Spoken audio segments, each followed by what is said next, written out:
नमस्कार दोस्तों।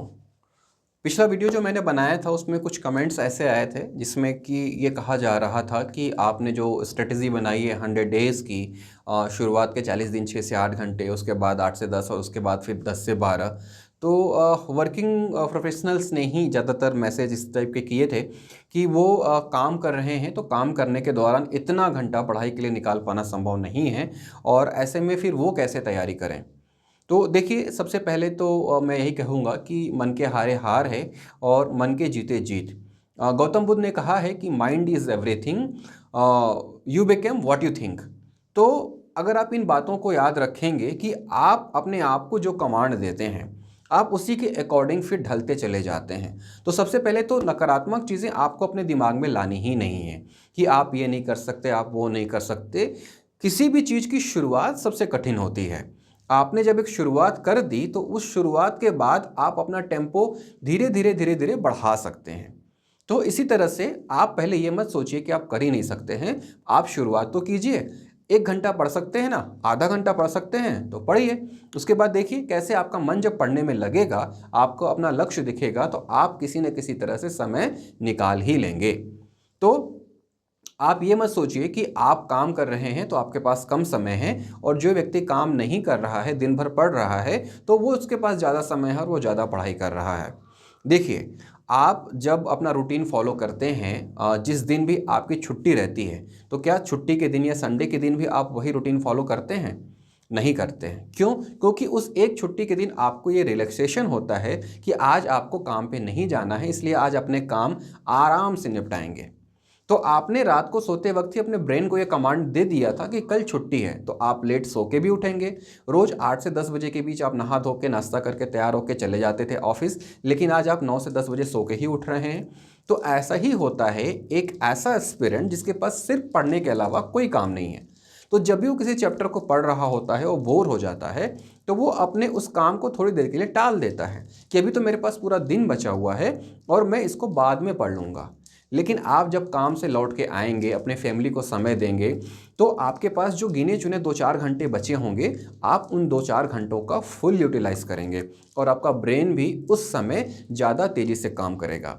तो ऐसे में आप और एक नॉर्मल एस्पिरेंट लगभग बराबर ही रहेंगे। देखिए, मैं भी एक वर्किंग प्रोफेशनल था, मैं प्राइवेट जॉब में था और चूंकि एक जर्नलिस्ट होने के नाते मेरे पास समय का बहुत अभाव था। और जर्नलिस्ट होने की वजह से आपको पता है कि समसामयिक की चीज़ों पे नज़र रखनी पड़ती है, तो मैं कभी अपना फ़ोन भी बंद नहीं कर सकता था और नोटिफिकेशंस भी ऑन रहते थे, व्हाट्सएप भी कंटिन्यू चेक करते रहना पड़ता था। उसके बाद भी मैंने अपनी एक स्ट्रेटेजी बनाई और पढ़ना शुरू किया। तो मैंने जो स्ट्रेटेजी फॉलो की थी मैं आपको बता रहा हूँ, हो सकता है कि आप इसमें कुछ और ऐड ऑन करके इसको और बेहतर बना सकें। तो देखिए, अगर आप कामकाजी हैं, अगर आपकी जॉब 10 से 6 की है, तो 6 बजे के बाद आप घर आते हैं, आप अपने आप को 7, 8, 9 बजे तक का टाइम रखिए। 6 से 9 आप अपना ये जो 3 घंटे है ऑफिस से घर लौटना, उसके बाद आपका फ्रेश होना, उसके बाद आपका खाना खाना, फैमिली के साथ रहना, 9 से 10 फिर 1 घंटे आप पढ़ सकते हैं। ये 9 से 10 1 घंटे आप पढ़ लेंगे, उसके बाद आप सोने चले जाइए और 10 से 4 एक 6 घंटे की बढ़िया नींद लीजिए। ये जब 6 घंटे आप सो जाएंगे तो 4 बजे उठिए और 4 से 7 बजे तक का एक स्लॉट जो है वो आप पढ़ने के लिए रखिए। 4 से 4:30 आप फ्रेशन अप, योगा वगैरह के लिए रख सकते हैं, मेडिटेशन के लिए रख सकते हैं और 4:30 से 7:30 का समय एक सिटिंग के लिए कर सकते हैं। तो ये जो 3 घंटे का आपका कंटिन्यू सिटिंग रहेगा, लंबे समय तक रहेगा, बिना एक भी दिन गैप किए रहेगा, ये आपकी प्रोडक्टिविटी को बाकी स्टूडेंट के अलावा बाकी स्टूडेंट्स की तुलना में काफ़ी ऊपर लेके जाएगा। आप 7:30 बजे कुर्सी छोड़ दीजिए, उसके बाद आप 1 घंटे ले लीजिए अपने खुद के ऑफिस जाने की तैयारी करने के लिए। तो आप 8:30 तक अपने ऑफिस जाने की तैयारी कर लेंगे। 8:30 से 9:30 1 घंटा फिर आप अपने लिए रखिए पढ़ने के लिए और उसके बाद आप अपने ऑफिस निकल जाइए। तो इस तरह से आप देखेंगे कि आप ऑफिस जाने के पहले ही अपने निर्धारित समय में से 4 घंटे की पढ़ाई कर चुके हैं। और जब आप ये पढ़ाई कर चुके रहेंगे तो आपका काम करने में भी मन लगा रहेगा। क्यों? क्योंकि उस वक्त आपके दिमाग में ये नहीं आएगा कि आज आपने पढ़ाई नहीं की है। और काम करने के दौरान भी आप कुछ समय ऐसा निकालेंगे जिसमें आप अपनी पढ़ाई को लगातार इम्प्रूव करते जाएंगे। मैं एक छोटा सा पॉकेट डायरी हमेशा रखता था अपनी पॉकेट में और पॉकेट डायरी में मैं कुछ ऐसे पॉइंट्स को नोट करके रखता था जो सुबह पढ़ते वक्त या रिवीजन करते वक्त मुझे याद नहीं आई या जिन्हें याद करने में मुझे कठिनाई हो रही है। तो मैं इस पॉकेट डायरी को लेके घूमता था और जब भी मुझे समय मिलता था, मैं किसी का वेट कर रहा हूँ या फिर मैं कार में ट्रेवल कर रहा हूँ, तो मैं उस डायरी को निकाल कर बार बार उसके पन्ने पलटता रहता था। तो ये ऐसी चीज़ें थी जो मैं काम के दौरान भी अपने पढ़ाई में ऐड ऑन करता रहता था। इसके अलावा अगर आप ऐसा नहीं कर सकते हैं तो आप जब भी सुबह पढ़ रहे हैं, जिन चीज़ों का रिवीजन करने में आपको मुश्किल आ रही है, तो आप अपने फ़ोन का इस्तेमाल करिए। आप फ़ोन के कॉल रिकॉर्डर में, वॉइस रिकॉर्डर में आप उन बातों को अपने ही आवाज़ में रिकॉर्ड कर दीजिए जो आपको याद नहीं हो रही हैं। और जैसे ही आपको ऑफिस जाने में, आने में जो समय लग रहा है, आप ईयरफोन के ज़रिए उन अपनी बातों को ही प्ले करके म्यूज़िक के रूप में सुनते रहिए। तो इस तरह से अपनी ही रिकॉर्डिंग को जब आप बार बार सुनेंगे तो वो चीज़ें आपको याद हो जाएंगी और आपको रिवीजन में ज़्यादा काम नहीं करना पड़ेगा। इसके अलावा ऑफिस टाइम का और अच्छे से कैसे यूटिलाइज करें, तो आप अपने कलीग से करंट अफेयर्स को लेकर डिस्कशन करिए। आप अपने कलीग से स्टैटिक पोर्शन को लेकर कभी भी डिस्कस मत करिएगा। स्टैटिक पोर्शन का मतलब ये है कि नॉर्मल जो सब्जेक्ट्स होते हैं, हिंदी, उसके अलावा हिस्ट्री, पॉलिटी, ये जो सब्जेक्ट हिस्ट्री, पॉलिटी, ज्योग्राफी, जब आप उनसे डिस्कस करेंगे तो हो सकता है कि उनका नॉलेज ना हो या उनके पास ज़्यादा नॉलेज हो, तो आप अपने आप को थोड़ा सा लो फील करें। तो इसलिए अपने ऑफिस ड्यूरेशन में आप अपने कलीग से करंट अफेयर को लेकर डिस्कस करिए। इससे क्या होगा कि उनको ये लगेगा कि आप डेली की चीज़ों पे नज़र रखते हैं और वो बस एक हेल्दी कम्युनिकेशन है जो एक दूसरे को जानकारी देने के लिए की जा रही है।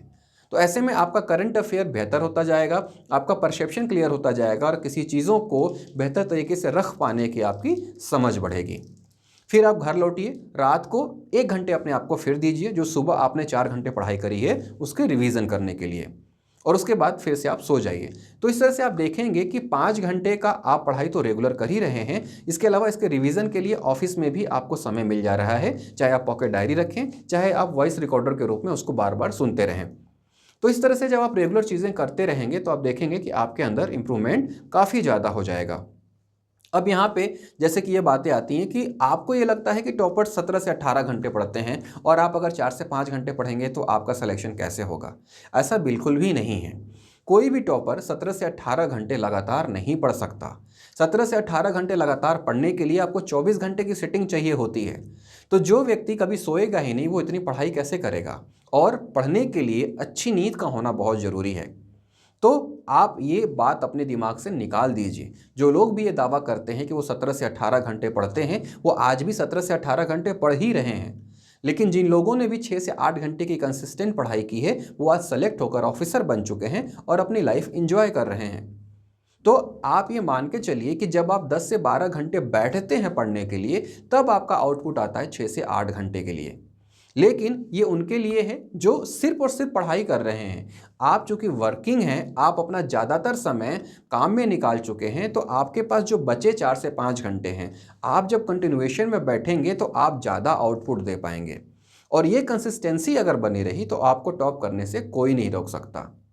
तो इस तरह से आप अपने जो आपका जो प्रोग्रेसिवनेस है वो उसको लगातार आप बढ़ा सकते हैं।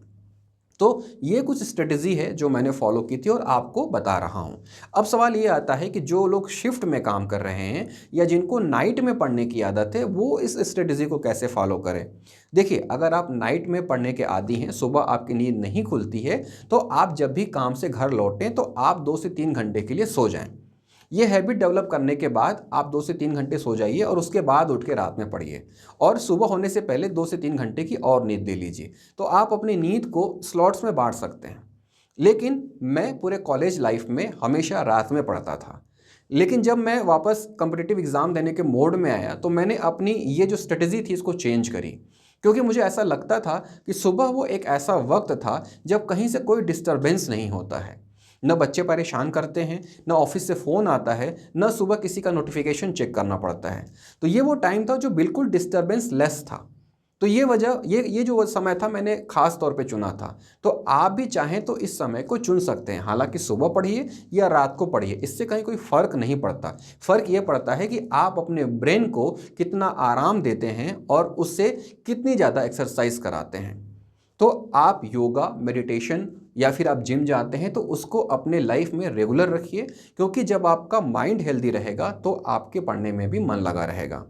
खाने पीने में भी सावधानी आपको बरतनी होगी, जंक फूड से दूर रहना होगा ताकि आप अपने आप को फ्रेश महसूस करें और आप अच्छे से पढ़ाई कर सकें। तो जो इसी तरह से शिफ्ट में हैं वो भी अपने टाइम मैनेजमेंट को बेहतर करके नॉर्मल वर्किंग डेज में 4 से 5 घंटे का समय निकाल सकते हैं। इसके बाद आपके पास ऐसा वक्त आएगा कि एक पूरा संडे आपको फ्री मिलेगा। अब इस संडे में आपको पूरे हफ्ते के दौरान जो कुछ भी आपने पढ़ा है उसको बेहतर तरीके से रिवीजन करना है। तो संडे के लिए आपको मिनिमम 10 से 12 घंटे की पढ़ाई करनी ही होगी। अब आप ये चाहें कि आपने सप्ताह भर काम किया है और संडे को थोड़ा आउटिंग कर लें, तो फिर ये पॉसिबल नहीं है कि आप बेटर स्कोर कर पाएं। तो आपको फिलहाल आपके एग्ज़ाम तक, आपके अपने लक्ष्य को हासिल करने तक उन अच्छी चीज़ों को, प्यारी चीज़ों को त्यागना होगा जिसे आप पसंद करते हैं। क्योंकि एक बार जब अपना टारगेट अचीव कर लेंगे तो इन प्यारी चीज़ों को करने के लिए आपके पास समय ही समय रहेगा। तो इसलिए आप संडे का फुल यूटिलाइज करिए और जो सप्ताह के बाकी दिन आपने पढ़ा है इसको अच्छे से संडे को रिवीजन कर लीजिए और अगले दिन सुबह से फिर वही रूटीन फॉलो करिए जो आप रोज फॉलो करते हैं। देखिए, बाधाएं हर किसी के लाइफ में आती हैं, आपके भी लाइफ में हैं, समस्याएं हैं, मेरी भी लाइफ में थी, लेकिन मैंने अपनी समस्याओं का समाधान निकाला। क्योंकि अगर समस्याएं नहीं आएंगी तो ये पता कैसे चलेगा कि आप सही राह पर चल भी रहे हैं कि नहीं। याद रखिए, जब भी आपकी राह सीधी हो तो वो हमेशा गलत ही होगी, और जब भी आपके रास्ते टेढ़े मेढ़े हों, उबड़ खाबड़ हों, उसमें बाधाएं आएँ, तो आप मान के चलिएगा कि आपकी परीक्षा वास्तविक परीक्षा के पहले ली जा रही है और आप सही राह पर हैं। तो अपने मंजिल के नज़दीक जाने के लिए बाधाओं का सामना करिए, समस्याओं को दूर करिए, स्ट्रेटेजी बनाइए, उसको फॉलो करिए, अपने पथ पर निरंतर बने रहिए और अपने लक्ष्य को देखिए कैसे वो आपके सामने आकर खड़ा हो जाएगा। तो उम्मीद करता हूँ ये स्ट्रेटजी आपको पसंद आई होगी। वर्किंग लोगों के लिए खास तौर पे, चूँकि मैं खुद भी वर्किंग था और मैं इन समस्याओं से जूझ रहा था, इसलिए जब आपके कमेंट्स मैंने पढ़े तो मुझे लगा कि इस बारे में मेरी स्ट्रेटजी आपसे भी शेयर करनी चाहिए। मैं ये उम्मीद करता हूँ कि ये स्ट्रेटजी आपके काम आए, लेकिन ये ज़रूरी भी नहीं है कि ये हर किसी के काम आए, इसलिए आप इसमें कुछ और एड ऑन कर सकते हैं। मैंने भी कुछ टॉपर्स के इंटरव्यू से स्ट्रेटजी को फॉलो किया था और उसमें कुछ एड ऑन करके मैं अपने राह पर चल पड़ा था। तो आपके पास भी ये चांस है, आप इस स्ट्रेटजी में अपना भी कुछ ऐड कर लीजिए और जो कुछ भी आपकी लाइफ स्टाइल, आपकी वर्किंग नेचर, आपके काम के घंटों के दौरान मैच करती हो, उसमें आप ऐड ऑन करके आप अपने टारगेट को अचीव करिए। याद रखिए, मुश्किल कुछ भी नहीं है, मुश्किल सिर्फ सोचना है और शुरू करना है। जब आपने सोच लिया और शुरू कर लिया तो आप लगातार चलते रहिए, लक्ष्य आपके पास जरूर आएगा। उम्मीद करता हूँ ये वीडियो आपको पसंद आया होगा। Thank you.